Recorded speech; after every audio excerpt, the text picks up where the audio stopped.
கர்த்தாவே, காலையிலே என் சத்தத்தை கேட்டருளுவீர், காலையிலே உமக்கு நேரே வந்து நான் ஆயத்தமாகி காத்திருப்பேன். ஆமென். காலையிலே உமக்கு நேரே வந்து நான் ஆயத்தமாகி காத்திருப்பேன். எத்தனை பேர் ஆண்டோட வார்த்தையை கேட்கறதுக்கு ஆயத்தமாக இருக்கிறீங்க? ஆமேனா? கர்த்தருடைய இன்றைய நாளிலே கர்த்தர் பேச போகின்ற வார்த்தையும் ஆயத்தமாயிருங்கள். ஆமேன். ஆயத்தமாய் இருங்கள் இன்றைய நாளில். அங்கே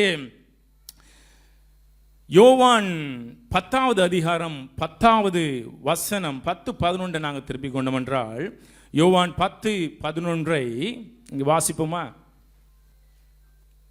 திருடன் திருடவும் கொல்லவும் அழிக்கவும் வருகிறானே அன்றி வேறொன்றுக்கும் வரான். இந்த திருட்டு பயல் என்னத்துக்கு வருவானா? திருடவும் கொல்லவும் அழிக்கவும். இதே அவனுடைய வேலை இல்லையா? திருட்டு பயல்கள் வேலை இதுதான். திருடி கொண்டு போறதும் ஏதாவது ஒன்றை போடுறதும் இதுதான் அவங்களோட வேலை. ஆனா ஆண்டவராகிய இயேசு கிறிஸ்துவோ உங்களுக்கும் எனக்கும் ஜீவன் உண்டாகி இருக்கும்படியாய் வந்த தேவன். ஆமேனா? அவர் ஜீவனை உண்டாயிருக்கும்படியாய் மட்டும் வரையில, அவர் கொடுத்த ஜீவன் எங்களுக்குள்ளே நித்தியத்துக்கும் பரிபூர்ணம் அடையும்படியாய் வந்த தேவன். ஆமேனா? அதான் அங்கே 11வது வசனத்தில் சொல்லப்படுகிறது, நானே நல்ல மேய்ப்பன், நல்ல மேய்ப்பன் ஆடுகளுக்காய் ஜீவனை கொடுக்கிறான். ஆமேனா? எங்களுடைய நல்ல மேய்ப்பன், எங்களுக்காய் ஜீவனை கொடுத்த நல்ல மேய்ப்பனை நாங்கள் ஆராதித்துக் கொண்டிருக்கிறோம். ஆமேனா? எத்தனை பேர் விசுவாசிக்கிறீங்க? எங்களுக்காய் ஜீவனை கொடுத்த நல்ல மேய்ப்பர் அவர். இந்த ஆடுகள் என்ன செய்யும் என்றாலாம், அவருடைய சத்தத்தை கேட்டு அவருக்கு பின்னாடி போகுமா? ஆமேன். ஆடுகள் சத்தத்தை கேட்டு இந்த மேய்ப்பனுக்கு பின்னாலே போகும். அந்த ஆடுகளுக்கு எது மேய்ப்பனுடைய சத்தம், எது திருட்டு பயலுடைய சத்தம் என்று தெரியும். ஆமேன். அதான் வேதம் சொல்லுகிறது, மேய்ப்பன் அல்லாதவனுடைய சத்தத்தையும் இந்த ஆடுகள் அறிந்திருக்குமாம். யாருக்கு பின்னால போகும் என்று இந்த ஆடுகளுக்கு தெரியுமா? ஆமேனா? ஸோ நாங்கள் தான், வேதம் அங்கே சொல்லப்படுகிறது, நானும் நீங்களும் அவருடைய மந்தைக்குள்ளான ஆடுகளாக இருக்கும். எத்தனை விசுவாசிக்கிறீங்க? இந்த இடத்துல இருக்கிற நாங்கள் ஒவ்வொருவரும் கிறிஸ்து இயேசுனுடைய மந்தைக்குள்ளான ஆடுகளாய் இருக்கிறோம். ஆமேன். இந்த நாளிலே ஆண்டவர் தந்த வார்த்தை ஆயத்தமாயிருங்கள். அந்த ஆயத்தமாய் இருங்கள் என்கின்ற வார்த்தைக்கு கீழே முதலாவது நாங்கள் பார்க்க போகிற காரியம், அவருடைய சத்தத்தை கேட்க நாங்கள் ஆயத்தமாய் இருக்க வேண்டும். எத்தனை பேர் கர்த்தருடைய சத்தத்தை கேட்கிறதுக்கு நாங்கள் ஆயத்தமாக இருக்கிறோம்? ரெண்டா? எத்தனை பேர் கர்த்தருடைய வல்லமை உள்ள சத்தத்தை கேட்கிறதுக்கு ஆயத்தமாக இருக்கிறோம்? ஏன்னா அந்த வார்த்தையிலே, அவருடைய சத்தத்திலே விடுதலை உண்டு. அவருடைய சத்தத்திலே ஜீவன் உண்டு. அவருடைய சத்தத்திலே ஒரு மீட்பு உண்டு எங்களுக்கு. அவன் கட்டுகளை உடைக்கின்ற சத்தம் அது அவனுடைய வார்த்தை தான் இல்லையா? இன்றைக்கு துதிக்கிறோம்னா துதியிலே அவருடைய சத்தம் எழும்புகின்றது, வார்த்தையில் அவருடைய சத்தம் எழும்புகின்றது. அந்த சத்தத்தை கேட்கறதுக்கு நாங்கள் ஆயத்தமாக இருக்கணும். அவன் ஆனால் எங்களுக்கு பார்த்தீங்கன்னா, இந்த வார்த்தை கேட்கும் போதோ அல்லது பார்த்தீங்கன்னா பைபிள் எடுத்தோம்டா, ராத்திரியில் பைபிள் எடுத்தோம், பகல்லையும் எடுக்கிறீங்க, நான் பொதுவாக சொல்கிறேன், ராத்திரியில் பைபிள் எடுத்தீங்கன்னா 2 வசனம் வாய்ச்சி கொண்டு போகவே கொஞ்சம் கொஞ்சமாக மண்டையை சொறிவோம் இல்லையா? தூக்கமாக வரும், கண்ணெல்லாம் அப்படியே மூடுற மாதிரி ஒரு ஃபீலிங் இருக்கும் இல்லை? கர்த்தருடைய வார்த்தையை கேட்கறதுக்கு நாங்கள் ஆயத்தமாக இருக்கணும். ஏனென்றால் அவருடைய வார்த்தையிலே வல்லமை உண்டு. ஆமேன். அதான் அங்கே சங்கீதக்காரன் சொல்லுகிறான், நீங்கள் அமர்ந்திருந்து நானே தேவன் என்றதை முதல்ல அறிஞ்சு கொள்ளுங்க. என்னுடைய வார்த்தையில் இருக்கிற வல்லமை, இயேசு என்கின்ற பெயரில் இருக்கிற வல்லமையை நாங்கள் முதலிலே அறிந்து கொள்ள வேண்டியவைகளாக இருக்கும். நாங்கள் பார்த்தீங்கன்னா எக்கச்சக்கமான காரியங்களுக்கு ஜெபிப்போம் இல்லையா? ஒரு காரியத்துக்கே நாங்கள் ஒரு 5 ஜெபத்தை போடுவோம். ப்ரேயர் மீட்டிங் அது இதுன்னு சொல்லி வீடு தெரிஞ்சவங்க வந்தவங்க போனவங்க எல்லார்ட்டையும் சொல்லி போடுவோம். ஆண்டவர் தான் இரக்கத்தில் ஐஸ்வர்யவானே, பொசு கொண்டு ரக்கிடுவார், பதில கொடுத்துடுவார், ஆசீர்வாதத்தை கொடுத்துடுவார் அவர். ஆனால் ஆண்டவர் என்ன சொல்றாருண்டா, நீ கேட்க நான் கேட்குறேன், நீ பேச நான் கேட்குறேன். அதான் வேதம் சொல்லுகிறது, என்னுடைய கண்கள் திறந்ததும் காதுகள் கவனிக்கிறதுமா இருக்கிறேன்னு சொல்லி ஆண்டவர் சொல்றார். அது என்ன, நான் பேசும்போது மட்டும் உனக்கு எல்லாம் க்ளோஸ் ஆகிடுது. எங்களுக்கு சில நேரத்தில் எல்லாம் க்ளோஸ் ஆகிடுது இல்லையா? அப்போ தான் மண்டே சொறிவோம், அவள் ஏதோ எல்லாம் செய்ய வேண்டி இருக்கும் இல்லையா? இங்கே இல்லை, ஊர்வலியை பார்த்தீங்கன்னா இந்த பேன் ஒன்று இருக்குது தெரியுமா? இந்த வயசு போனவங்க, சின்னாக்களுக்கும் பெரியாருக்கும் இந்த பேன் இருக்குது தானே இல்லையா? வார்த்தை போய் கொண்டிருக்கும். எங்கட சபையில் இல்லை, இது வெள்ளக்கார பேனா இருக்கலாம் சில நேரம். வார்த்தை போய் கொண்டிருக்கும். அப்போ தான் மண்டையை சொறிவோம். இப்படி மண்டையை சொரிஞ்சிட்டு இப்படி எடுப்பாங்க. அந்த நிகத்துக்குள்ள ஒரு பேன் வந்துடும். சொல்லுவாங்க கொட்டன் பேனுண்டுவாங்க, தெரியுமா? கொட்டன் பேனுண்டு அதுக்கு பேர். இப்போ அந்த பேனை தட்டி விட மாட்டாங்க, ஏன்னா அது மெட்டாக்களுக்கு பரவிடும். ரொம்ப அக்கறை. ஆமாம், தட்டி விட மாட்டாங்க. அப்படியே எடுத்து இந்த பெருவிரலில் வைப்பாங்க. வச்சுட்டு அப்படியே இந்த விரலால் ஒரு அமர்த்து, அப்படியே டிக்கென்று ஒரு சத்தம் கொண்டு இருக்கு இல்லையா? அந்த சத்தம் அவ்வளோ இனிமையாக இருக்கு, நம்ப மாட்டீங்க. அது வந்து அந்த பேன் வந்து வடிச்சு சிதற சத்தம். உங்களுக்கு வடிச்சு சிதறது கண்ணுக்கு தெரியாது. நீங்கள் அந்த பூத கண்ணாடி என்று சொல்லுவாங்கல்ல, அதுக்குள்ளே வச்சுட்டு அமர்த்தி பார்த்தீங்கன்னா இப்படி வடிச்சு சிதறணும்னு உங்களுக்கு தெரியும். அவன் ஆண்டவருடைய சத்தத்தை கேட்கறத விட இந்த பேன் வடிச்சு சிதறது இனிமையாக இருக்கும். அவன் சில நேரத்தில் தேவையற்ற காரியங்களுக்குள்ளே நாங்கள் எங்களுடைய சிந்தையை நாங்கள் தவற விடுகிறோம். ஆமென். அப்போஸ்தலர் 20ஆம் அதிகாரம் 7ஆம் வசனத்திலிருந்து 8ஆம் வசனம் வரைக்கும் வாசிப்போம். அப்போஸ்தலர் 20:7-8. வாரத்தின் முதல் நாளில் அப்பம் பிற்கும்படி சீஷர்கள் கூடி வந்திருக்கிறாங்க. வாரத்தின் முதல் நாள், வாரத்தை ஆரம்பிப்பதற்குரிய முதலாவது நாள்.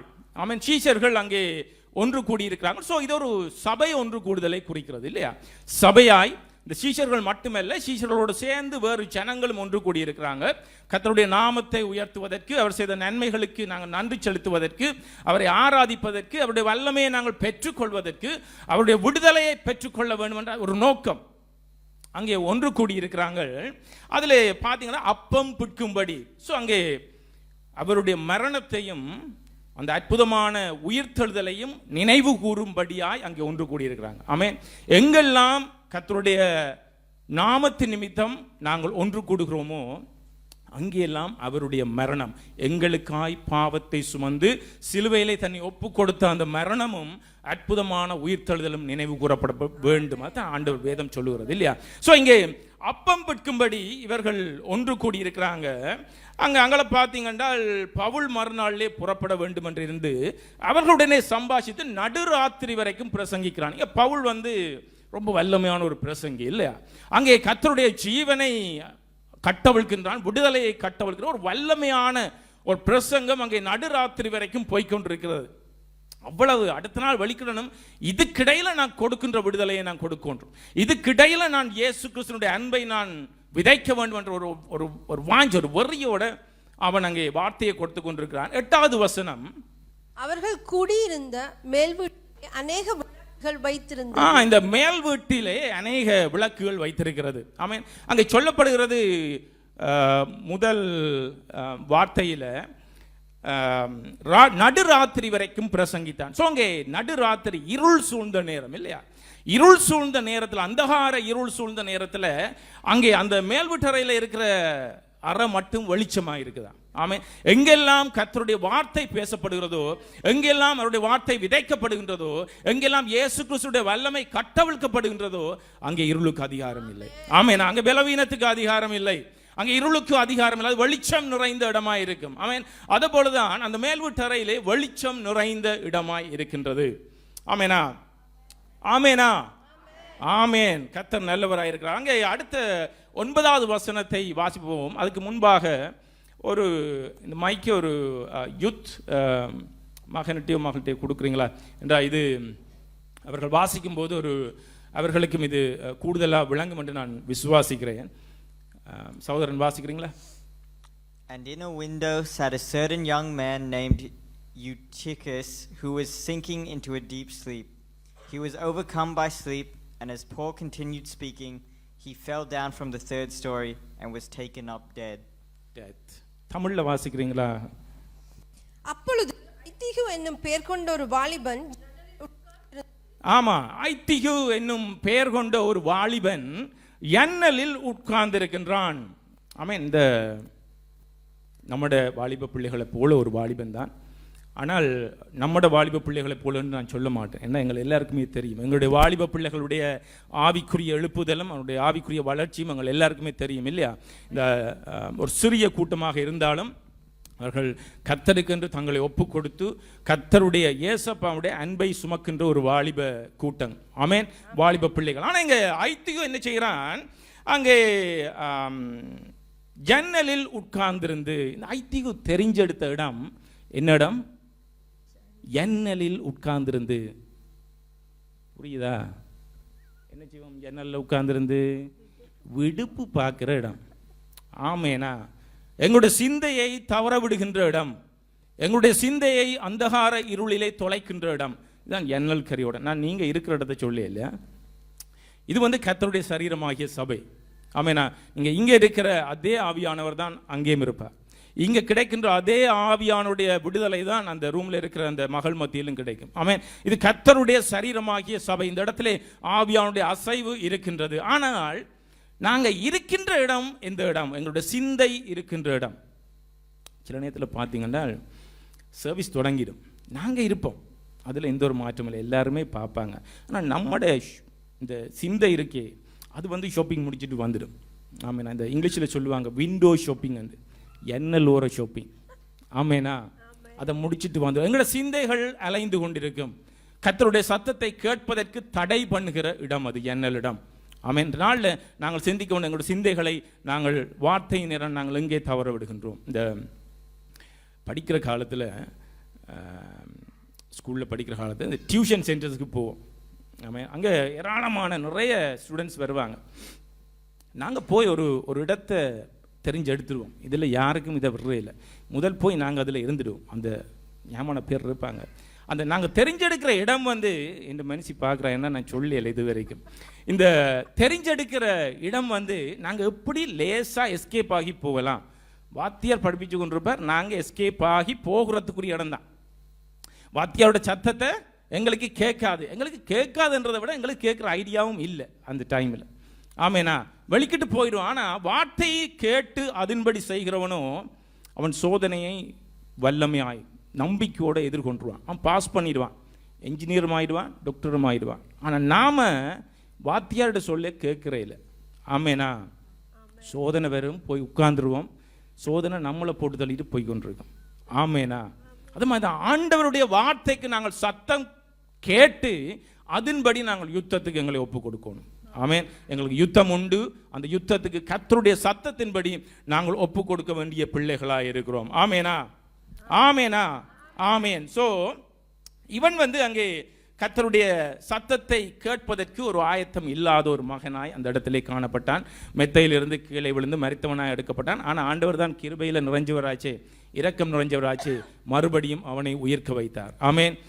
அப்போ இப்போ அங்கே யாரு ஆதியாகமத்திலே ஆதாமை பார்த்தீங்கன்னா கர்த்தர் குளிர்ச்சியான நேரத்திலே ஏதேன் தோட்டத்திலே இறங்கி அவர் பேசுகிற தேவன். ஆதாம் அந்த சத்தத்தை, கர்த்தருடைய சத்தத்தை கேட்கிறான்.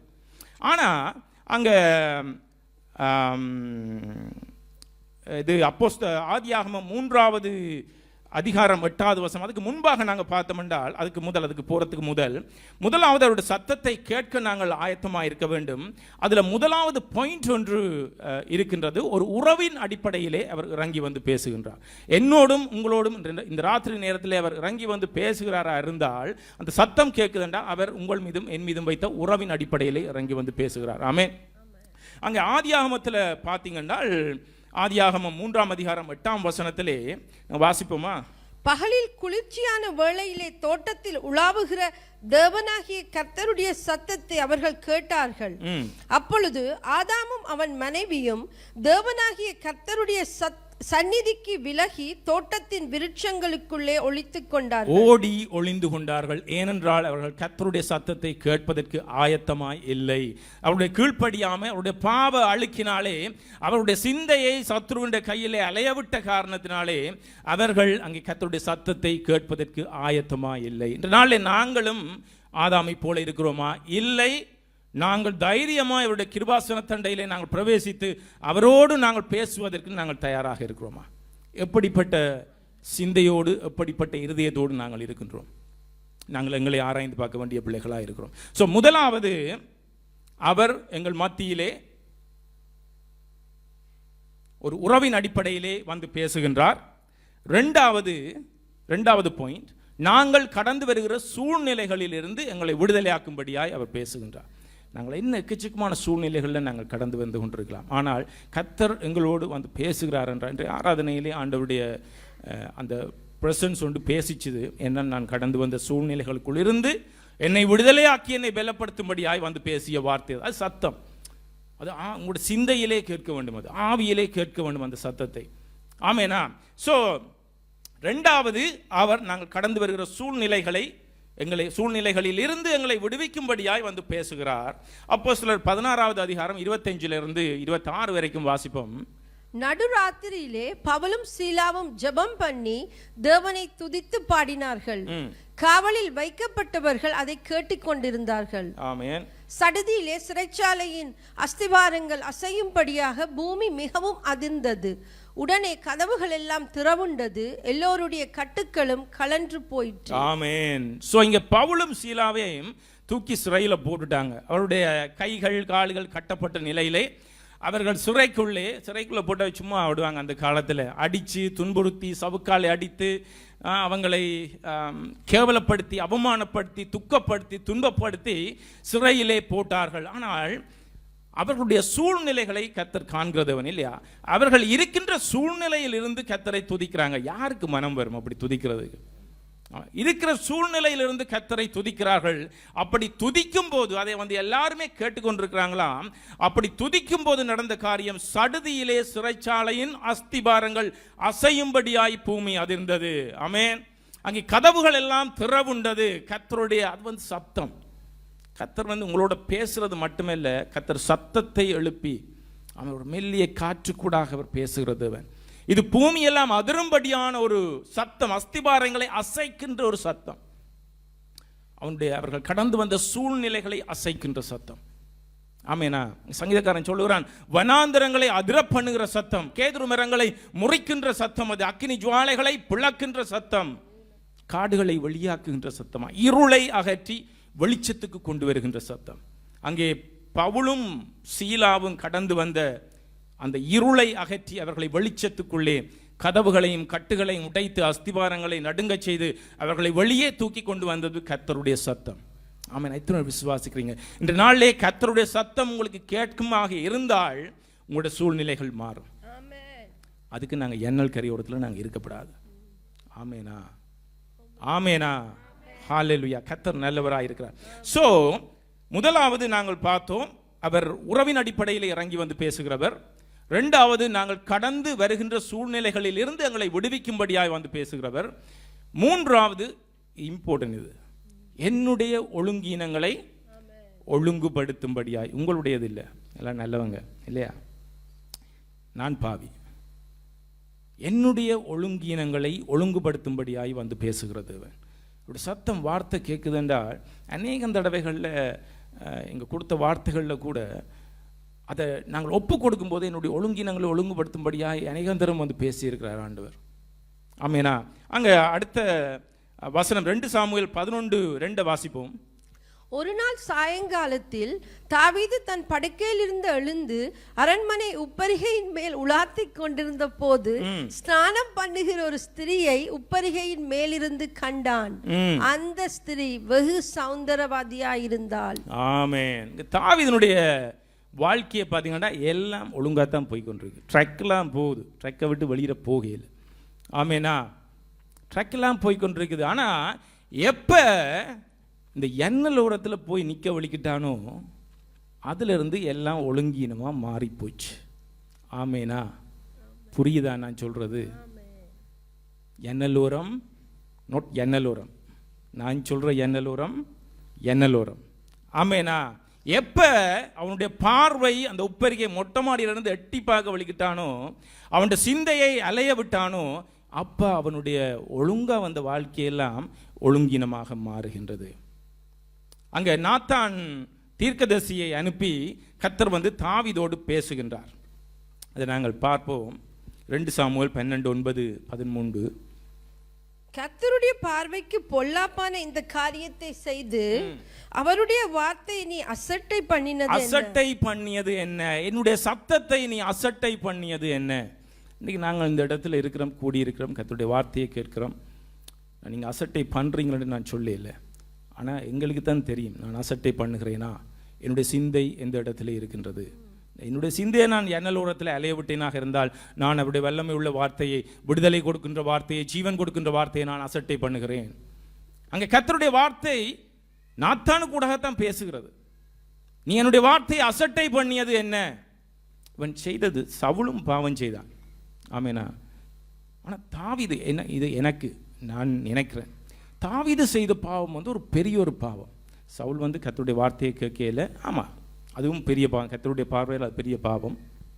ஆனால் இந்த உலகத்தில் வாழ்கிற வாழ்க்கையில் பார்த்தீங்கன்னா இந்த உரியா வந்து தாவீதுக்கு ரொம்ப ஒரு நெருக்கமானவன், அவ்வளவு நம்பிக்கையான ஒரு பாத்திரம். ஆமேன்.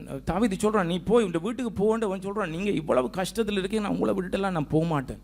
அவ்வளவு நம்பிக்கையான ஒரு பாத்திரத்தை தாவீது செய்தது ஒரு துரோகம். ஆமேனா?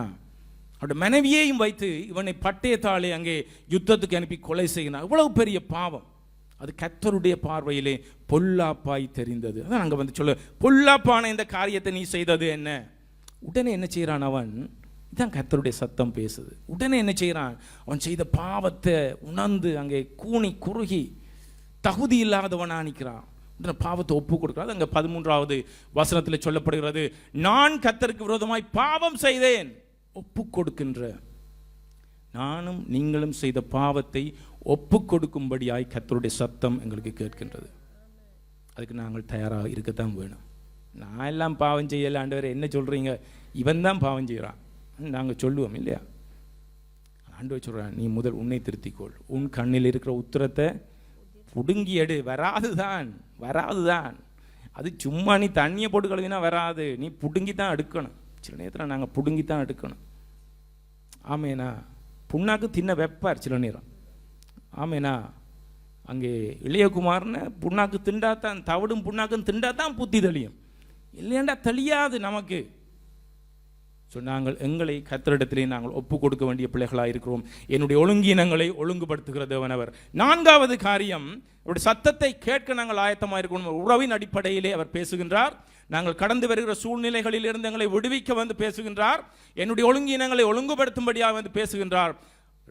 4வது, அவருடைய சத்தத்தை கேட்டு அவருடைய சித்தத்தை செய்து முடிக்கும்படியாக அவர் வந்து பேசுகின்றார். ஆமேனா? அங்கே பவுலோட வந்து பேசுகின்றார். அப்போஸ்தலர் 9வது அதிகாரம் 4:5 வந்து இடைப்படுகிறார் இல்லையா? அவருடைய ஒளி பவுல் மீது வருகிறது. பவுல் கேட்கிறான், நீங்க யாரு? ஆண்டவர் சொல்றான், நீ துன்பப்படுத்துகிற இயேசு நானே, முள்ளில் உதைக்கிறது உனக்கு கடினமாம் என்று சொன்ன பிறகு அவன் அங்க 9வது அதிகாரம் 6வது வசனத்திலே வாசிப்போமா? அவன் நடுங்கி திகைத்து, ஆண்டவரே நான் என்ன செய்ய சித்தமாயிருக்கிறீர் என்றான். என்ன செய்ய நீர் சித்தமாயிருக்கிறீர்? கர்த்தருடைய சத்தத்துக்கு அவன் ஒப்பு கொடுக்கிறான். கர்த்தருடைய சத்தம் வந்து கேட்குது, முள்ளில் உதைக்கிறது உனக்கு கடினம், நீ என்ன துன்பப்படுத்துகிறாய். இவன் போறவனும் கதைக்கல, இவனுக்கு தெரியும் துன்பப்படுத்துகிற எவ்வளவுக்கு துன்பப்படுத்தினான் அவனுக்கு தெரியும். இவன் என்ன செய்கிறான்? நீங்க என்ன செய்ய, நான் என்ன செய்ய நீர் சித்தமாயிருக்கிறீர்? ஒப்பு கொடுக்கின்றான். கர்த்தரிடத்திலே ஒப்பு கொடுக்கிறான். கர்த்தருடைய சத்தம் கேட்குதான். ஒரு நோக்கத்தை வச்சிருக்கிறார். கர்த்தருடைய சித்தத்தை உங்களையும் என்னையும் கொண்டு செய்து முடிக்கும்படியாய் அவர் ஒரு நோக்கத்தை வச்சிருக்கார். ஆனால் இவன் அங்கே பார்த்தீங்கன்னா எப்படியும் யோசிச்சிருப்பான் இல்லையா? நம்மளை கொண்டு என்ன சித்தத்தை செய்ய போறார்? எத்தனை பேரை கொண்டிருப்போம், எத்தனை சபைகளுக்கு நாங்கள் துரோகம் பண்ணியிருப்போம், எத்தனை சபைகளுக்குள்ள பூந்து நாங்கள் அட்டாசம் பண்ணியிருப்போம், எத்தனை தீர்க்கதரிசிகளை நாங்கள் கொலை செய்திருப்போம். நான் சொல்ற வார்த்தையை கேட்க போறாங்களா? யார் கேட்க போறாங்க? எல்லாரும் எழும்பி ஓடிடுவாங்களே. ஆண்டவர் சொல்றான், உன்னிட்ட இருக்கிற பலத்தோடைய நீ போ. கிதியோனுக்கு அதுதான் சொன்னார் இல்லையா? உன்னிடம் இருக்கின்ற பலத்தோடைய போ. உன்னை அனுப்புகிறவர் நான் என்பது கர்த்தர். ஜெயம் கொடுப்பவர் அவர். உங்களையும் என்னையும் ஒரு சித்தத்துக்கு அழைக்கிறார் என்றால் உங்களையும் என்னையும் அனுப்புகிறவர் கர்த்தர். மந்தனாவா திக்குவாயா பரவாயில்லை, பேசுறது நான் தானே ஐயா, நீ ஏன் கவலைப்படுற? சின்னத்தில் சொல்லுவோம் இல்லையே, நமக்கெல்லாம் ஜெபிக்க வராது, நமக்கெல்லாம் பாட வராது, ஆனால் ஒப்பு கொடுக்கும். ஒப்பு கொடுத்துட்டு நாங்கள் விட்டு விலகி கொண்டு இருக்க முடியாது. ஆமேனா? ஆமேனா? ஹல்லேலூயா. கர்த்தர் நல்லவராக இருக்கிறார். ஆமேன். ஆண்டவர் சொல்றார், நீ உனக்கு இருக்கிற பலத்தோட நீ போ. ஆனால் பார்த்தீங்கன்னா எப்போ ஆண்டவருடைய ஒளி அவன் மீது பட்டு அந்த ஒளியின் நடத்துதலுக்கு அவன் தன்னை ஒப்பு கொடுத்தானோ அப்பொழுது இவனுடைய பாவங்கள் எல்லாம் மன்னிக்கப்படுகிறது. ஆமேனா? பாவ மன்னிப்பு எப்ப அந்த ஒளி, இயேசு கிறிஸ்து என்கின்ற ஒளி அவன் மீது பட்டு அந்த ஒளியின் நடத்துதலுக்கு முழுமையாய் அவன் ஒப்பு கொடுக்கின்றானோ அந்த நேரம் அவனுடைய பாவங்கள் மன்னிக்கப்படுகின்றது. எப்ப அந்த அவனுடைய ஒப்பு கொடுத்து ஆண்டவர் இயேசு கிறிஸ்துடைய ஒளி அவன் மீது படுகின்றதோ அப்ப அவனுடைய பலவீனங்கள் எல்லாம் பலமாய் மாறுகின்றது. முதல் அவன் பலவீனம், ஆவியிலே பலவீனம், மாம்சத்தில் ரொம்ப கட்டிக்காரன், ரவுடி தான் இல்லையா? ஆனால் ஆவியில் என்ன ஆவி? அன்பில்லை, இரக்கம் இல்லை, பொறுமை இல்லை, மகிழ்ச்சி இல்லை, சந்தோஷம் இல்லை, மன்னிப்பு இல்லை. ஆவியில் அவன் பலவீனம். ஆனால் எப்போ அவன் ஒப்பு கொடுத்தானோ அப்போது அவனுடைய பலவீனங்கள் எல்லாம் பலமாய் மாறுகின்றது.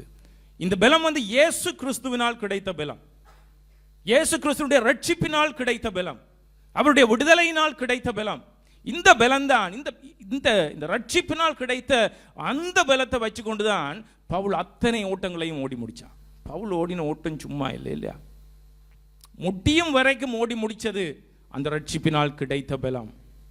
அப்போஸ்தலர்ல தொடப்படுகிறார், அப்போஸ்தலர்ல ஒப்பு கொடுக்கப்படுகிறார், அப்போஸ்தலர்ல கட்டப்படுகிறார், ரோமர்ல தொடங்குகிறார். பிலமோன் எபிரேயர் வரைக்கும் ஓடி முடிக்கிறார். கிட்டத்தட்ட 14 நிரூபங்களை எழுதியிருக்கிறார். இந்த இத்தனை 14 நிரூபங்களையும் முடித்து ஓடி முடிக்கிறதுக்கு உதவி செய்தது அவனுடைய பலம் அல்ல. அவனுடைய பலம் உதவி செய்யாது. நாங்கள் அநேக இடத்துல நம்மட பலத்தில் ஓடுறோம் இல்லையா? ஒப்பு கொடுத்துருவோம். ஆரம்பம் ஏசப்பா ஒப்பு கொடுத்துருவோம். ஆனால் கொஞ்ச நேரம் போக சோர்வு, போராட்டங்கள் இதெல்லாம் நெருக்கும். இப்போ ஓட முடியலை.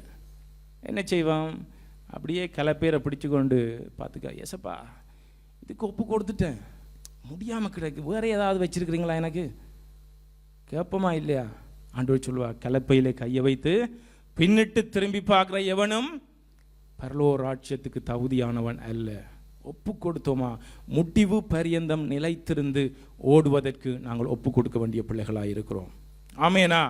மிகப்பெரிய ஓட்டத்தை அவன் ஓடி முடித்ததுக்கு உதவி செய்தது ரட்சிப்பு என்கின்ற பலம். எத்தனை தேசங்கள், எத்தனை பட்டணங்கள், எத்தனை சபைகள், எத்தனை வகையான ஜனங்கள், எத்தனை பிரச்சனையோடு வந்திருப்பாங்க சொல்லுங்க பாப்போம். இவ்வளவு பேருக்குள்ள பாஸ்டர் கிடக்கிற வருகிற பிரச்சனைகள்ண்டா எக்கச்சக்கமாக இருக்கும். எங்களால் இல்லையா? எங்களால், என்னாலையும் தான்.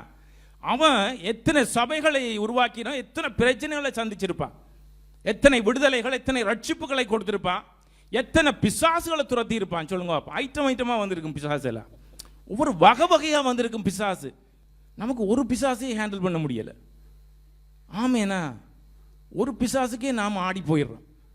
அப்படித்தானே? என்ன பக்கத்தில் பார்க்குறீங்க? நான் சொன்னது பிசாசு. இந்த மிஸ் என்ன பார்க்குது?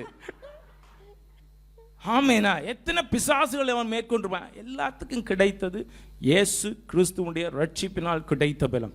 அதனால் அத்தனையும் ஓடி முடிக்கிறான். கப்பல் சேதங்கள், அந்த சேதம், சவுக்கடிகள், சிறைச்சாலைகள், நாசமோசமோ நிர்வாணமாக இருந்தேன் என்று சொல்லி சின்ன அவமானத்தை தாங்க முடியலை நம்மளால். ஓடி முடிக்க உதவி செய்தது இயேசு கிறிஸ்து என்கின்ற ரட்சகரினால் கிடைத்த பலம். அதனால நீங்கள் ஒப்பு கொடுக்குறீங்களா? அவர்கிட்ட தான் ஒப்பு கொடுக்கணும். பாஸ்டர்கிட்ட ஒப்பு கொடுக்குறீங்கள, ஏசப்பாட்டு தான் ஒப்பு கொடுக்கணும். அப்பா நான் வாரேன், நீங்கள் நடத்தணும். ஆமேனா? அதான் அங்கே எபிரேயரில் ஓடி முடிக்க எபிரேயர் 1வது வசனத்தில் சொல்றார். என்ன சொல்றார் எபிரேயர் 1வது வசனத்தில்? ஆகையால் மேகம் போன்ற இத்தனை திரளான சாட்சிகள் நம்மை சூழ்ந்து கொண்டிருக்கிற பாரமான யாவற்றையும், நம்மை சுற்றி நெருக்கி நிற்கின்ற பாவத்தையும் தள்ளிவிட்டு விசுவாசத்தை தொடக்குகிறவரும் முடிக்கிறவருமாகிய இயேசுவை நோக்கி அவர் எனக்கு நியமித்த அந்த ஓட்டத்திலே பொறுமையாய் ஓடக்கடவேன். அந்த பொறுமையை கொடுத்தது அந்த ரட்சிப்பு என்கின்ற பலம், இயேசு கிறிஸ்து என்கின்ற பலம். ஆமேனா? ஸோ பார்த்தோம். அடுத்தது அங்கே அவருடைய சத்தத்தை கேட்க வேண்டும். ஒரு உறவின் அடிப்படையிலே இறங்கி வந்து பேசுகிறார். நாங்கள் கடந்து வருகின்ற சூழ்நிலைகளில் இருந்து எங்களை விடுவிக்க அவர் இறங்கி வந்து பேசுகின்றார். என்னுடைய ஒழுங்கினங்களை ஒழுங்குபடுத்தும்படியாய் அவர் இறங்கி வந்து பேசுகின்றார். அவருடைய சத்தத்தை கேட்டு அவருடைய சித்தத்துக்கு உங்களையும் என்னையும் ஒப்பு கொடுக்கும்படியாய் இந்த ராத்திரி வேளையிலே வந்து பேசுகின்றார். ஆமேனா? எத்தனை பேர் விசுவாசிக்கிறீங்க? ஆண்டவருடைய சத்தம் உங்களுக்கு கேட்கிறதா? ஆமென். கர்த்தர் நல்லவராயிருக்கிறார். அடுத்த காரியம் பார்த்தோம்னா, இதில் நாங்கள் முதலாவது பார்த்தது அவருடைய சத்தத்தை கேட்க ஆயத்தமாயிருங்கள், அவருடைய சத்தத்தை கேட்க. அதுக்கு தான் இதெல்லாம். ரெண்டாவது மெயின் பாயிண்ட், அடுத்த பாயிண்ட், அதில் வாசிப்போம் நாங்கள். மத்தேயு 24:44 ஒரு வாலிபு பையன்கிட்ட கொடுப்போமா? மத்தேயு 24:44. Therefore you also be ready, for the Son of Man is coming at an hour you do not expect. ஆமென். தமிழில் இருக்க வாசிப்போமா?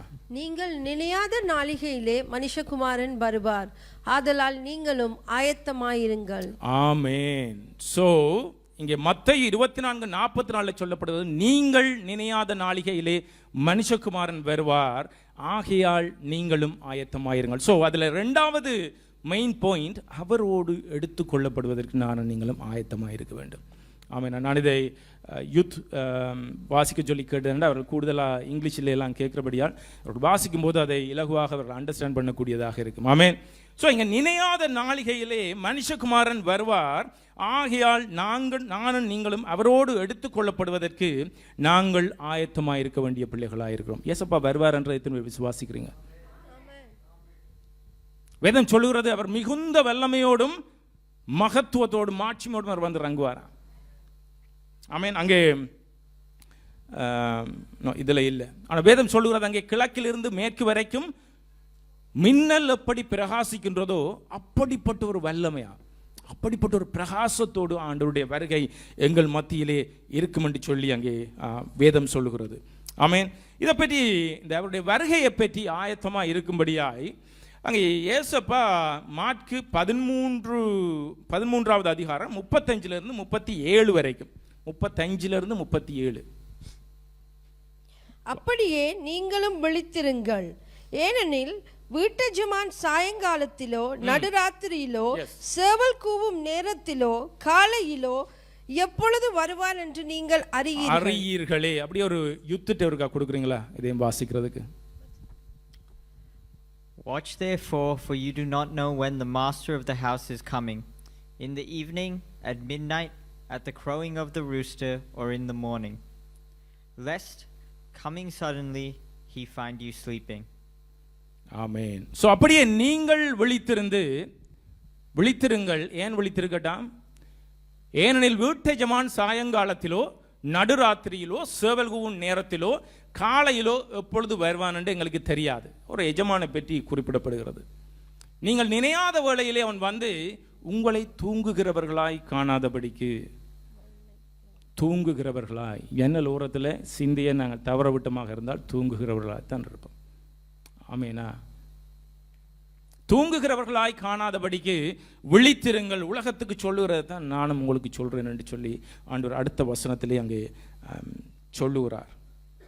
ஸோ இதில் முதலாவது நாங்கள் பார்க்க போகிறது, அடுத்த ஸ்லைடுக்கு மாற்றுவோமா?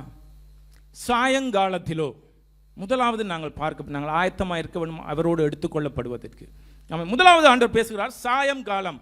இந்த சாயங்காலம் என்றது நாங்கள் பகல் முழுக்க ஓடி வேலைகள், வேலைப்பளுக்கள், குடும்ப சூழ்நிலைகள், வருகிற போராட்டங்கள், உபத்திரவங்கள், சோர்வுகள், நிந்தைகள், அவமானங்கள் எல்லாத்தோடையும் ஓடி வந்து அந்த நாள் முடிகிற நாள் சாயங்காலம். எல்லாத்தோடையும் ரொம்ப துக்கத்தோடு நாங்கள் இருக்கிற நேரம். ஆமேனா? துக்கத்தோடு இருக்க சில நேரத்தில் நாங்கள் ஜபிக்கிற இல்லை, கர்த்தருடைய சமூகத்தை விட்டு நாங்கள் விலகிறாக்கள் துக்கத்தோடு. அந்த நாள் முடிகின்ற தருணம் எல்லாமே முடிஞ்சுது ஆண்டவரே அனைவரும் சொல்லியிருக்கிறோம் இல்லையா? எல்லாமே முடிஞ்சதப்பா, இனி சபைக்கு வந்து என்ன வராம விட்டு என்ன, உங்களை தேடி என்ன தேடாம விட்டு என்ன நாங்கள் சொல்கிறோம். நாங்கள் சில நேரத்தில் அதெல்லாம் சத்துருவினுடைய சத்தம், அதுக்கு நாங்கள் இடம் கொடுக்கக்கூடாது. ஆமேனா? கர்த்தர் ஜீவன் உள்ளவர், விடுதலை கொடுக்கின்ற தேவன்.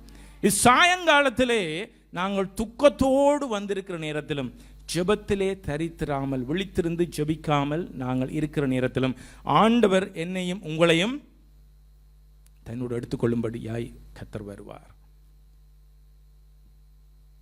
நாங்கள் ஆயத்தமாய் இருக்கிறோமா?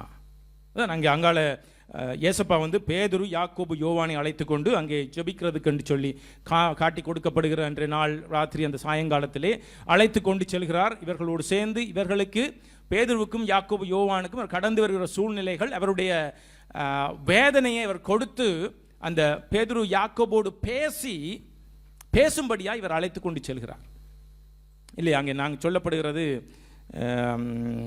மத்தேயு 26வது அதிகாரத்தில் இதை பற்றி சொல்லப்படுகிறது. வியாகுலப்பட தொடங்கினார் என்று சொல்லி. இப்போ இவர் அப்படியே கொண்டு எல்லா பிரச்சனையும் சொல்லிட்டு ஆண்டவர் போய் அங்கால மோங்குப்புற விழுந்து பிதாவிடம் கேட்கின்றார், இந்த பாத்திரம் என்னை விட்டு நீங்கி போடக்கூடுமானால் நீங்கி போடுங்கோண்டு கேட்டுட்டு திரும்ப வந்து பார்க்குறார். இவங்க வந்து குப்புறப்படுத்தி நித்திர கொண்டு இருக்கிறாங்க. யார்? யாக்கோபு, பேதுரு, யாக்கோபு, யோவான், 3 பேரும். ஆண்டவர் சொல்கிறார், ஒரு மணி நேரம் உங்களுக்கு விழித்திருந்து ஜெபிக்க முடியாதா? எங்களுக்கும் சில நேரம் பொப்கோன் பிரேயரையே சில பேருக்கு செய்யலாமல் கிடக்கு. ஆமேனா? விழித்திருந்து ஆண்டவர் 1 மணி நேரம் ஜெபிக்கலாதா? எங்களை நாங்கள் ஆராய்ந்து பார்க்க வேண்டிய பிள்ளைகளாக இருக்கிறோம். ஆண்டவர் திரும்பவும் 3 தரம் போட்டு வந்து திரும்பவும் பார்க்குறார். திரும்பவும் இவங்க நித்திர கொண்டு இருக்கிறாங்க. அதில் அங்கால பார்த்தீங்கன்றால் எதில் என்றால் லூக்கா 22:45 சொல்லப்படுகிறது, அவர்கள் துக்கத்தினால் நித்திரை பண்ணுகிறதை கண்டு. துக்கம், அந்த சாயங்காலம் முழுக்க நாங்கள் பட்ட பாடுகளினால், துக்கங்கள், கவலைகள், வேதனைகளினால் நாங்கள் ஜெபத்திலே தரித்திருக்காமல் நித்திரை கொள்ளுகிற நேரம்.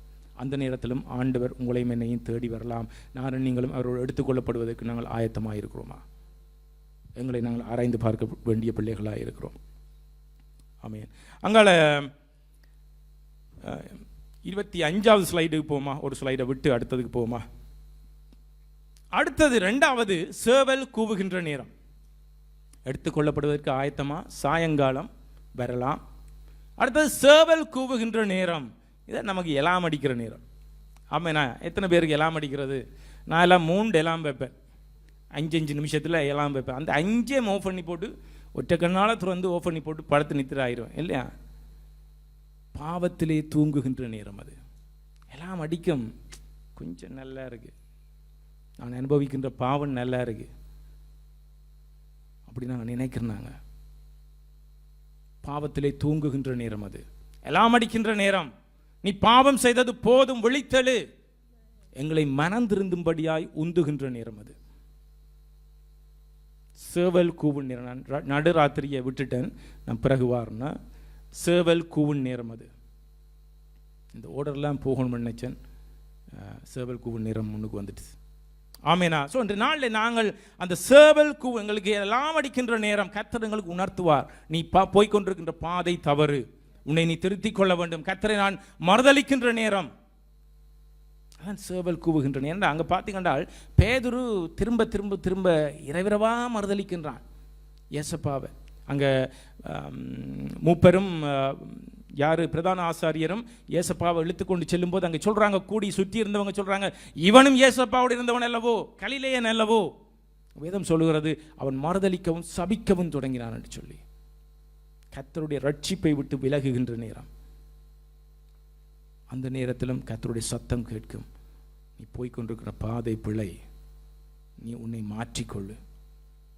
பேதுரு என்ன செய்கிறான்? அங்கே 3வது தரம் அங்கே சேவல் கூவும் போது அவன் வெளியிலே வந்து மனங்கசந்து அழுதானா. ஐயோ, நான் பாவம் செய்தேனே, ஐயோ, நான் ஏசப்பாண்ட அன்பை விட்டு விலகினேனே. அவனுக்குள்ள ஒரு பாவ உணர்வு அவனை உறுத்தி அவனை மனந்திருந்த வைக்கின்ற நேரம். எங்களை மனந்திருந்த வைக்கின்ற நேரத்திலும் ஆண்டவருடைய வருகை இருக்கும். நானும் நீங்களும் ஆயத்தமாக இருக்கிறோமா? எங்களை நாங்கள் ஆராய்ந்து பார்க்க வேண்டிய பிள்ளைகளாக இருக்கிறோம். அடுத்தது நடுராத்திரி. அதில் பார்த்தீங்கன்னா நடுராத்திரி, இதைத்தான் நான் மிஸ் பண்ணினேன். நடுராத்திரியில், நடுராத்திரி என்று சொல்லும்போது இருள் சூழ்ந்த நேரம் இல்லையா. இருள், அந்தகார இருள் சூழ்ந்த நேரம். அந்த இருள் சூழ்ந்த நேரம் தான் எங்களை முழுமையாக அந்த பாவத்துக்குள்ளேயே நாங்கள் தொலைக்கின்ற நேரம் அது. எங்களை அறியாமல் நாங்கள் பாவத்திலே தொலைக்கின்ற நேரம் அது. அதான் என்னடா அங்கே பேதுரு வந்து நடுராத்திரி முழுக்க இரவிரவா மறுதலிக்கின்ற நேரம் அது. ஏசப்பாவை முழுவதுமா இரவிரவான் மறுதலிக்கின்ற நேரம், இருள் சூழ்ந்த நேரம். அந்த நேரத்திலும் ஆண்டவர் என்னையும் உங்களையும் அழைப்பதற்கு வரலாம். அது வந்து நான் பாவத்திலே முழுமையாக விழுந்திருக்கிற நேரம், என்னுடைய ரட்சிப்பின் வஸ்திரத்தை கலற்றி போட்டு நான் அலைந்து திரிகிற நேரம். அந்த நேரத்திலும் நானும் நீங்களும் கர்த்தருடைய வருகை வரலாம். அந்த நேரத்தில் நானும் நீங்களும் அவரோடு எடுத்துக்கொள்ளப்படுவதற்கு ஆயத்தமாய் இருக்க வேண்டியது அவசியம். ஆமேனா? சொல்லுங்க பாப்போம், என்னென்ன நேரங்கள் உண்டு? சாயங்காலம், நடுராத்திரி, சேவல் கூவும் நேரம். அடுத்தது பார்த்தீங்கன்னா காலையில். 27வது ஸ்லைடுக்கு மாத்திரங்களா? காலையில். ஆமாம், காலை நேரம். 4வது நாங்கள் விழித்தெழும்புகிற நேரம் இல்லை, இரவா தூங்கி விழித்தெழும்புகின்ற நேரம். எங்களை நாங்கள் பல்லு விளக்கி, நான் விளக்குறேன் நீங்கள் துளக்குறீங்களோ தெரியல, ஏதாவது நான் விளக்குறேன் நீங்கள் துளக்குறீங்க, பல்லு விளக்கி நாங்கள் ஸ்நானம் பண்ணி ஒரு புதிய வஸ்திரம், எங்களுடைய பழைய வஸ்திரம் எல்லாம் கலற்றி போட்டு ஒரு புதிய வஸ்திரம் போட்டுக்கொண்டு நாங்கள் உற்சாகத்தோடும் ஒரு புது பலத்தோடும் கர்த்தருக்குள் நாங்கள் மகிழ்ச்சியாய் இருக்கின்ற நேரம் காலை. அந்த நேரத்திலும் ஆண்டவர் வரலாம். கர்த்தருக்குள் நாங்கள் ஆவியிலே நாங்கள் பாவத்துக்கு மரித்து நீதிக்கு பிழைத்து கர்த்தருக்குள் நாங்கள் ஒரு புதிய மனுஷர்களாய் என்னுடைய பாவ அழுக்கு வஸ்திரம் எல்லாம் கலற்றி போட்டு இயேசு கிறிஸ்து எனக்கு தந்த விலையேறப்பெற்ற அந்த ரட்சிப்பின் வஸ்திரத்தை நான் போட்டுக்கொண்டு நான் ஆயத்தமாய் இருக்கின்ற நேரம். என் ஆண்டவர் எப்போ வந்தாலும் நான் செல்வதற்கு நான் தயாராக இருக்கிறேன் என்று அறிக்கை இடுகிற நேரம் அது. அதனால் நாங்கள் எப்படிப்பட்ட நேரத்தில் நாங்கள் இருக்கிறோம்? இந்த ராத்திரி நேரத்தில் கர்த்தருடைய சத்தம் எங்களுக்கு கேட்குதாக இருந்தால் நானும் நீங்களும் எப்படிப்பட்ட நேரத்திலே நாங்கள் இருக்கின்றோம்? நாங்கள் சாயங்காலத்திலே இருக்கிறோமா, அல்லது நடுராத்திரியிலே இருக்கிறோமா, சேவல் கூவும் நேரத்திலே இருக்கிறோமா, அல்லது காலையிலே இருக்கிறோமா?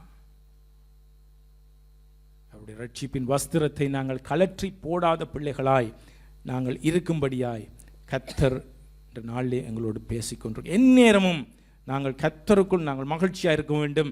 எந்நேரமும் நாங்கள் கர்த்தரையே நாங்கள் நினைத்து கொண்டிருக்கணும். அவரோடு நான் எப்பவும் நான் எடுத்துக்கொள்ள நான் ஆயத்தமாக இருக்க வேண்டியது நாங்கள் அவசியமாக இருக்கின்றது காலையில். அதான் அங்கே இன்றைய நாளுக்குரிய ஆதாரமான வசனம் கூட பார்த்தீங்கன்னா சங்கீதம் 5:3 அதிகாரம், கர்த்தாவே காலையிலே என் சத்தத்தை கேட்டருளுவீர், காலையிலே உமக்கு வந்து நான் ஆயத்தமாகி காத்திருப்பேன். ஒரு புதிய பலத்தோடு ஒரு புதிய ஆவியிலே, என் இயேசு எனக்கு தந்த அந்த ஆவியிலே என்ன பிரச்சனைகள், என்ன போராட்டங்கள், என்ன உபத்திரவங்கள், நிந்தைகள் வந்தாலும் உங்களை விட்டு நான் விலகேன். நீங்களும் நானும் நினையாத நாளிகையிலே அவர் உங்களையும் என்னையும் எடுத்துக்கொள்ளப்படுவதற்கு வரும்போது நானும் நீங்களும் இயேசு என்கின்ற அரணை விட்டு அந்தகார இருளிலே நான் அலைந்து திரியாத வண்ணம், அந்த ரட்சிப்பை நான் தொலைக்காத வண்ணம், நான் கிறிஸ்து என்கின்ற அரணுக்குள்ளே நான் என்னை வைத்திருக்க வேண்டும். அதை விட்டு நான் விலகி போவேனாக இருந்தால் எங்களுக்கு தெரியாது, கொஞ்சம் கொஞ்சமாக அழிவின் பாதையிலே நாங்கள் போவோம். திருடனோ திருடவும் கொல்லவும் அழிக்கவுமே அன்றி வேறொன்றுக்கும் வரான். ஆனால் நானும் நீங்களும் ஆராதிக்கிற ஆண்டவராகிய இயேசு கிறிஸ்து எனக்கும் உங்களுக்கும் ஜீவன் உண்டாகும்படியாகவும் அந்த ஜீவன் நித்தியத்துக்கும் நிலைத்திருந்து அவரோடு எடுத்துக்கொள்ளப்படும் வரைக்கும் பரிபூர்ணம் அடையும்படியாகவும் எங்கள் மத்தியிலே வந்த தேவனை நாங்கள் ஆராதித்துக் கொண்டிருக்கிறோம். அவருடைய சத்தத்துக்கு நாங்கள் ஆயத்தமாக இருக்க வேண்டியது அவசியமாக இருக்கு. அடுத்த ஸ்லைடில் நான் இந்த சமரியை சொல்கிறேன். அவருடைய சத்தத்தை கேட்க ஆயத்தமாக இருங்கள். அதில் ஒரு உறவின் அடிப்படையில் அவர் இன்றைக்கு உங்களோட வந்து பேசுகிறாருண்டா ஒரு உறவு. நாங்கள் கடந்து வருகிற, நீங்களும் நானும் கடந்து வர ஏதோ ஒரு சூழ்நிலை இருக்குது, ஏதோ ஒரு உடைக்கப்பட்ட சூழ்நிலைகளாக இருக்கலாம். ஆனால் கர்த்தருடைய சத்தம் கேட்கின்றது. அது எங்களுடைய சூழ்நிலைகளை மாற்றுகின்ற சத்தம். அதுக்கு நாங்கள் ஒப்பு கொடுக்க வேண்டிய பிள்ளைகளாக இருக்கிறோம். 3வது, என்னுடைய ஒழுங்கீனங்களை ஒழுங்குபடுத்த. முக்கியம், வெரி இம்பார்ட்டன்ட். என்னுடைய ஒழுங்கீனங்கள், என்னுடைய டிஸார்டர்ஸ் எல்லாத்தையும் அவர் ஓர்டராக மாற்றுவார், எல்லாவற்றையும் ஒழுங்குபடுத்துவார். நான் ஒப்பு கொடுக்க வேண்டிய பிள்ளையாக இருக்கிறேன். 4வது, அவருடைய சத்தத்தை கேட்டு அவருடைய சித்தத்தை செய்து முடிப்பதற்கு நான் என்னை ஒப்பு கொடுக்க வேண்டும். ஏன் ஒப்பு கொடுக்க வேண்டும்? என்னோட அவர் உறவு வைத்தார், அதற்காக வந்தார். நான் கடந்து வருகிற பாதைகளை மாற்றினார் அவர், என்னுடைய சூழ்நிலைகளை மாற்றினார் அவர், என்னை ஒழுங்குபடுத்தினார். இனி நான் கொடுக்க வேண்டியது என்னை முழுவதுமாய் அவருக்கு. பவுலுக்கு சத்தம் கேட்டது, கடந்து வந்த சூழ்நிலையை மாற்றினார். அவனுடைய ஒழுங்கீனங்களை ஒழுங்குபடுத்தினார். அவருடைய சத்தத்தை கேட்டு கர்த்தருடைய சித்தத்துக்கு ஒப்பு கொடுத்தான். அடுத்தது ஆயத்தமாயிருங்கள் அவரோடு எடுத்துக்கொள்ளப்படுவதற்கு. சாயங்காலம், நடுராத்திரியிலும் வரலாம், சேவல் கூவுகிற நேரத்திலும் வரலாம். காலையிலே ஒரு புதிய பலத்தோடு மகிழ்ச்சியாய் இந்த இடத்துல நாங்கள் எப்படி ஒரு சந்தோஷமாய் ஆவியில் நிறைந்து ஆராதித்தருடைய நாமத்தை உயர்த்துகிற பிள்ளைகளாக இந்த இடத்துல ஒன்று கூடியிருக்கிறோமோ அந்த நேரத்தில் அவர் வந்து எங்களை தன்னோடு எடுத்துக்கொண்டு செல்வார். அதுக்காகத்தான் நாங்கள் இருக்க வேண்டும். ஆமேனா? அதுதான் சங்கீதக்காரன் சொல்லுகிறார். கண்களை மூடி கர்த்தரை நோக்கி நாங்கள் பார்ப்போமா? கர்த்தரை மட்டுமே நோக்கி பார்ப்போம். நாங்கள் நினையாத வேளையிலே அவர் வந்து நானும் நீங்களும் அவருடைய அரணுக்கு வெளியே நாங்கள் இருக்காத வண்ணம் எங்களை முழுவதுமாய் நாங்கள் அவரிடத்திலே ஒப்பு கொடுத்து அவருடைய அரணுக்குள்ளே இருக்க வேண்டியது அவசியம். விழித்திருந்து ஜெபம் பண்ணுங்கள். அவரோடு எடுத்துக்கொள்ளப்படுகின்ற நாட்கள் வரைக்கும் நாங்கள் விழித்திருந்து ஜெபம் பண்ண வேண்டும். இந்த நாளில் ஒரு ஒப்பு கொடுத்தல நீங்கள் செய்வீங்களா? நீங்கள் தான் செய்யணும். உங்களுக்காக நான் ஒப்பு கொடுக்க முடியாது, எனக்காக மெய்ப்பன் ஒப்பு கொடுக்க முடியாது, எனக்காக நான் தான் ஒப்பு கொடுக்கணும். உங்களுக்குள்ள எவ்வளவு அன்புள்ள தேவன் ஏதேன் தோட்டத்திலே இறங்கி வந்து பேசின அதே சத்தம் இன்றும் கேட்டுக்கொண்டிருக்கிறது. அந்த சத்தத்துக்கு, அந்த அன்புக்கு நாங்கள் என்னத்தை கொடுப்போம்? என்னுடைய ஒழுங்கீனங்களை மாற்றி பரதேசியாய் தெரிந்த என்னை அவருடைய சித்தம் செய்கின்ற பாத்திரமாய் மாற்றிய தேவன், அதுக்கு நான் என்னத்தை கொடுப்பேன்? கடந்து வந்த சூழ்நிலைகளை மாற்றிய தேவன், அதுக்காக நான் என்னத்தை செய்வேன்? ஆண்டவர் சொல்லுகிறார், என்னுடைய சித்தத்தை செய்யும்படியாய் உன்னை தெரிந்து கொண்ட பாத்திரம் நான். எங்கேயோ ஸ்டார்ட் பண்ணுங்க, அது எங்கே என்றாலும் இருக்கலாம். ஆனால் நீங்கள் ஒப்பு கொடுக்க உண்டு மட்டும் நீங்கள் ஞாபகம் வச்சுக்கொள்ளுங்க, என்னுடைய பலத்தினால் இது இல்லை, உங்களுடைய பலத்தினால் தான் எல்லாவற்றையும் நான் செய்யும்படியாய் ஒப்பு கொடுக்கின்றேன். உபத்திரவங்கள் உண்டு, போராட்டங்கள் உண்டு, அதையும் தாண்டி நான் ஏதாவது செய்ய வேண்டும். ஒப்பு கொடுத்துட்டு நாங்கள் அவருக்கு செலவழிக்க வேண்டிய நேரத்தை செலவழிக்க வேண்டியது நாங்கள் முக்கியம். ஆராதிக்கிறதுக்கு ஒப்பு கொடுக்குறீங்களா இருந்தால் இந்த பாடல்களை பிராக்டிஸ் பண்ண வேண்டியது கட்டாயம் முக்கியம். நீங்கள் வீட்டில் ஆராதிக்க வேண்டும். வார்த்தைக்கு ஒப்பு கொடுக்குறீங்களா இருந்தால் நீங்கள் பைபிள் வாசிக்க வேண்டும். அப்பா, நான் உங்களோடு நான் எடுத்துக்கொள்ளப்பட வேண்டும் ஆண்டவரே என்ற வாஞ்சை உங்களுக்குள்ள இருந்துச்சுன்னா நீங்கள் எந்நேரமும் நீங்கள் ஆயத்தமாக இருக்கணும். ஆனால் அது சாயங்காலமோ நடுராத்திரியோ சேவல் கூவுகிற நேரமாகவோ காலையிலோ இருக்கலாம். ஆனால் அதுக்காக நாங்கள் வெயிட் பண்ணி கொண்டிருக்கப்படாது. எப்படி தாவீது அங்கே காலையிலே உங்களுடைய சத்தத்தை கேட்கும்படியாய், அவருடைய சத்தத்தை கேட்கும்படியாய் அவன் ஆயத்தமாக இருந்தாலும், ஒரு புதிய வஸ்திரம், ரட்சிப்பின் வஸ்திரம் தரித்தவர்களாய் நாங்கள் நித்தமும் இருக்க வேண்டும் அவருடைய சமூகத்திலே. அது சபையாக இருக்கலாம், வீடாக இருக்கலாம், செல்கின்ற இடங்களாக இருக்கலாம். அதுக்கு நாங்கள் எங்களை மாற்றிக்கொள்ள வேண்டும். கர்த்தருக்கு பிரியமான ஒரு மகனாய் மகளாய் எங்களை நாங்கள் ஒப்பு கொடுக்க வேண்டியது அவசியமாக இருக்கிறது. அவரோடு எடுத்துக்கொள்ளப்படுகிற நாட்கள் வரைக்கும் நாங்கள் ஜெபத்திலே நாங்கள் நிலைத்திருப்போம். இயேசு கிறிஸ்து என்கின்ற அந்த மெய்யான திராட்சை செடியிலே நாங்கள் நிலைத்திருப்போம். அப்பா, நன்றி செலுத்துகிறேன் ஆண்டவரே. ராத்திரி நேரத்திலும் உங்களுக்கென்று ஒப்பு கொடுத்த ஒவ்வொரு பிள்ளைகளுக்குமாய் நான் நன்றி செலுத்துகிறேன்.